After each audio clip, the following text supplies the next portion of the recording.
آپ حضرات کے سامنے صرف آدھا گھنٹہ 40 منٹ کے لیے میں حاضر ہوں، چونکہ میرے بعد بنگال کے ایک اچھے خطیب بھی موجود ہیں جو بنگلہ زبان میں آپ کو تقریر سنائیں گے۔ خصوصاً میری ماں اور بہنوں بچیوں سے گزارش ہے کہ اس بنگلہ خطیب کو سن کے جائیے آپ۔ میں آپ کے سامنے 30-40 منٹ کے لیے حاضر ہوں، اور آج کے ماڈرن دور میں عورتیں بھی اردو خوب سمجھتی ہیں۔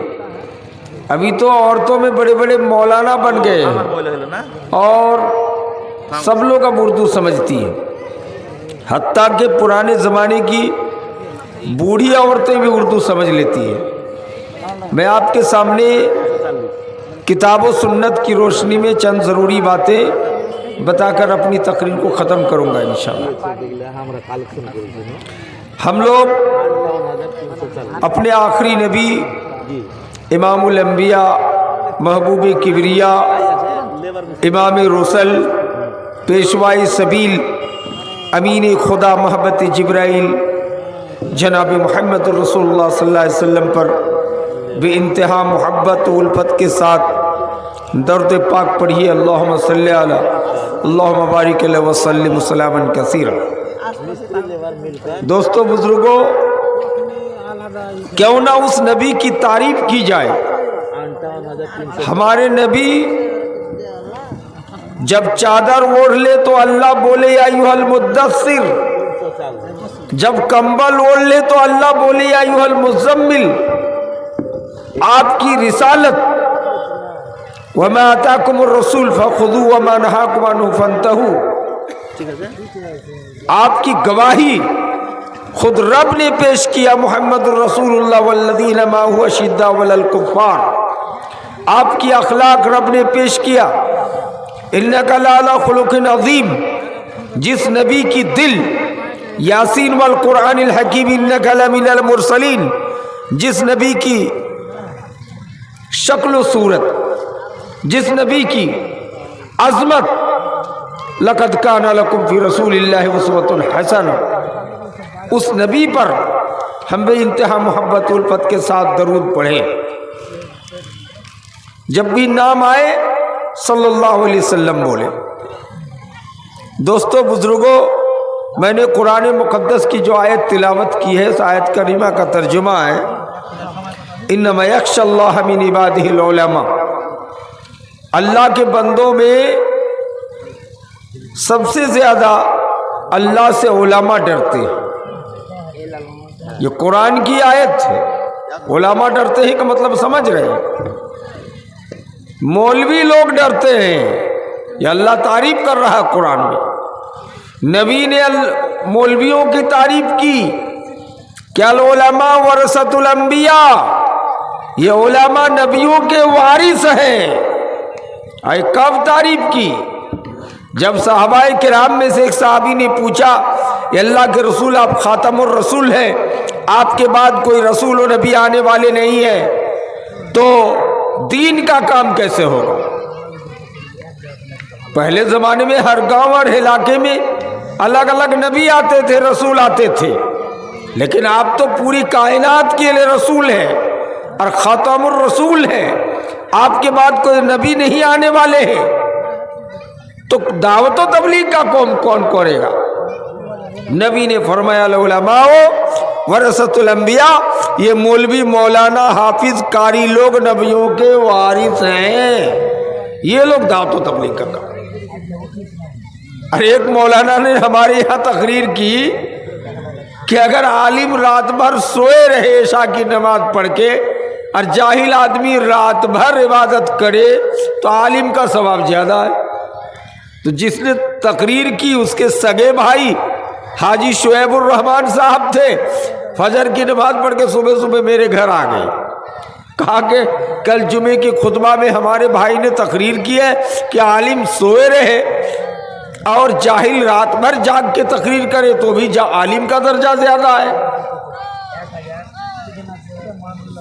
بات کچھ حد تک تو صحیح ہے، لیکن اب عالم کا درجہ تو دیکھ رہے ہیں اونچا۔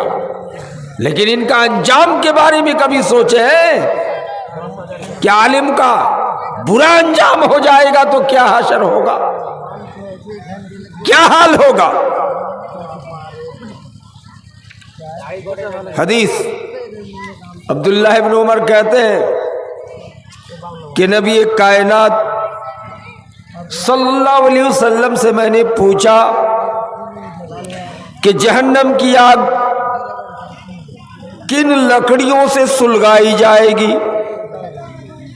جہنم کی آگ کو سلگائی جائے گی کون لکڑی سے؟ نبی کائنات نے جواب دیا کہ جہنم کی آگ سلگائی جائے گی 3 قسم کے لوگوں سے، کوئلے سے نہیں، جلاون سے نہیں، گیس سے نہیں، جہنم کی آگ سلگائی جائے گی 3 قسم کے لوگوں سے۔ نمبر 1، اس امت کے علماء، حافظ، قاری، مولانا لوگوں سے جہنم کی آگ پہلے سلگائی جائے گی۔ نمبر 2،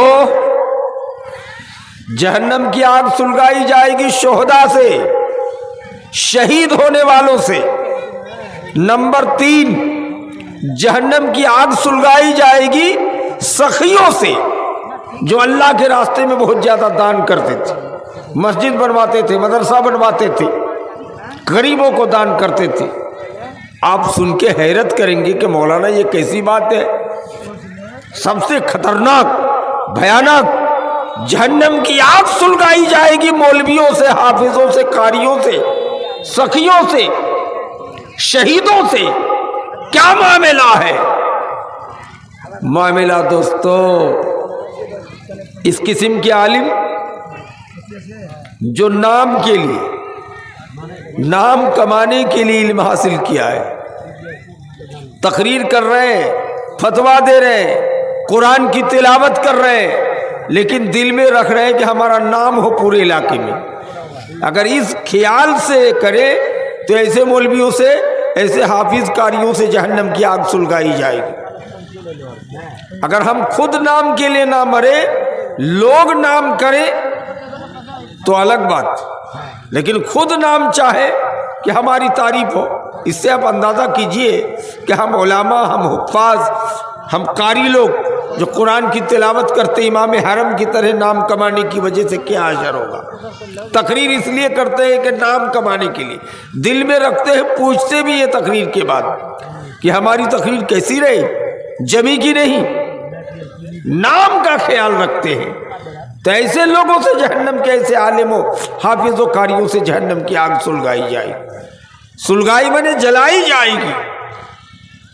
نمبر 2، ان شہیدوں سے، مجاہدین سے جو جہاد کیا ہے اللہ کے راستے میں لیکن نام کمانے کے لیے، کہ ہم کو بہادر کہلائے، بہت لڑنے والا، پہلوان ہے، اس لیے اس سے سلگایا جائے گا۔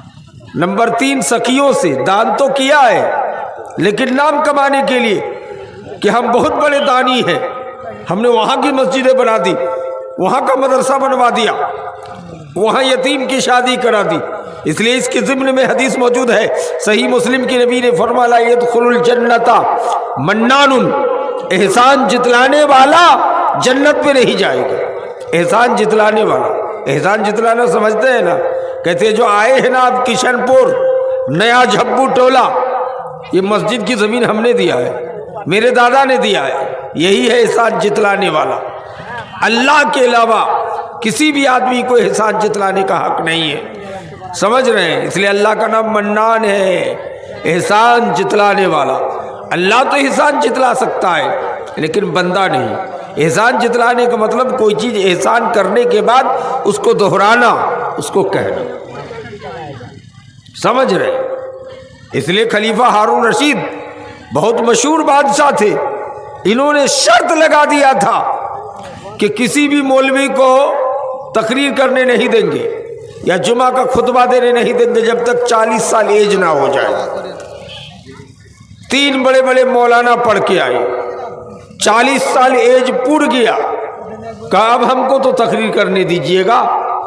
ہارون رشید نے کہا ایگزام لیں گے تینوں کا،